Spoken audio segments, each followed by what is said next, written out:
Hello, financial fans. Bad Friday here with the stock market, and seem to find new basements beneath the basements it had already found.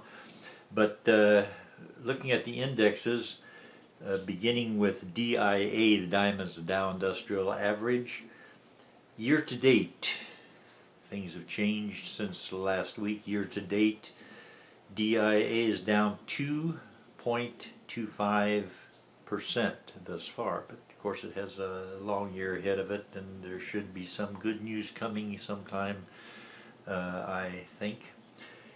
QQQ, the NASDAQ, that index is up, very much up, 9.9% up so far year to date. So we'll see if they can hold on to their big move upwards in the early part of 2023. Next we look at Spider's SPY. S&P 500 is up 2.39% year to date. And my portfolio, I'm still up a little bit, up 2.13% so far this year. And hopefully things will continue to move upwards, as maybe we're at the bottom of the bad news. Who knows? We'll find out next time they get an opportunity to not only raise the rates, but talk about the future of raising rates. That's where they seem to say the wrong things, but what we'll do, look at some stocks. There's still some stocks here that look good, and these are stocks to consider. I'm not a financial advisor. Any money you put in the stock market, you can lose. But you know what they say, buy low, and certainly this would be a low.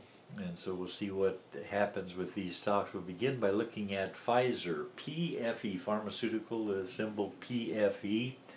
It was down a little bit on Friday. $39.39 was the closing price, and after hours it went up to $39.48 per share. Column on the left, 2/3 of the way down, 52-week range for Pfizer. $39.23, just about where it is right now. And the high for the past 52 weeks was $56.32. So it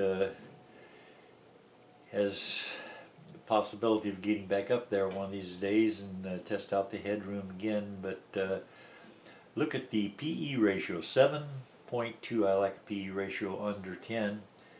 And the forward dividend and yield for Pfizer, PFE, forward dividend and yield is 4.16% at this time.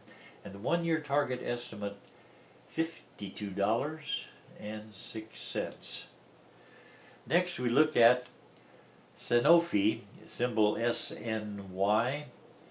It closed with an upward movement. It closed at $47.28 per share, up 23 cents on the day.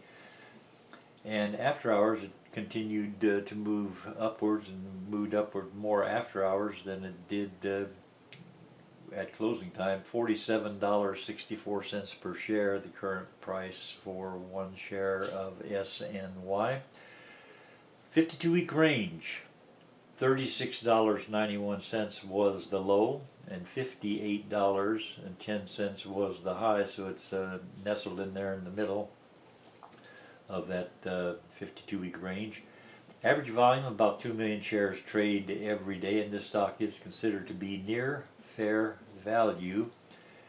PE ratio, 13.47, a little higher than I like, but still much lower than the average PE ratio for all the stocks. Forward dividend and yield, about 4% is the yield, 4.04%. And the one-year target estimate, $63.50 per share. Next we look at Truist Financial Corporation. TFC is the symbol, and being in the financial sector, it was down a lot on Friday. $38.84 per share was the closing price. It was down about 7%. And after hours, it went up over 1%, over 1 1/3% to $39.38 after hours. 52-week range for TFC. $37.86 was the low, and $61.10 was the high. Average volume, almost 7 million shares trade every day, and this stock is considered to be near fair value. The PE ratio, 8.77, so that's under 10. I like that. The forward dividend and yield, 5%. Nice yield there. The 1-year target estimate, $52.45 per share. And the last stock that we look at is Vector, the symbol VGR, Vector Group Limited. It closed at $12 per share. After hours it went up to $12.39 per share. And 52-week range for Vector Group Limited, 52-week range, $8.64 was the low, and $14.39 was the high. Average volume is under 1 million shares, but it's 845,000 shares. But do be careful investing in any stocks that has a volume of less than 1 million shares every day. The PE ratio, 11.88, almost 12 is the PE ratio, and I prefer stocks with 10 or under for the PE ratio. Forward dividend yield, very nice, 6.37%. And the 1-year target estimate for VGR, $15.50 per share. And I thank you very much for watching.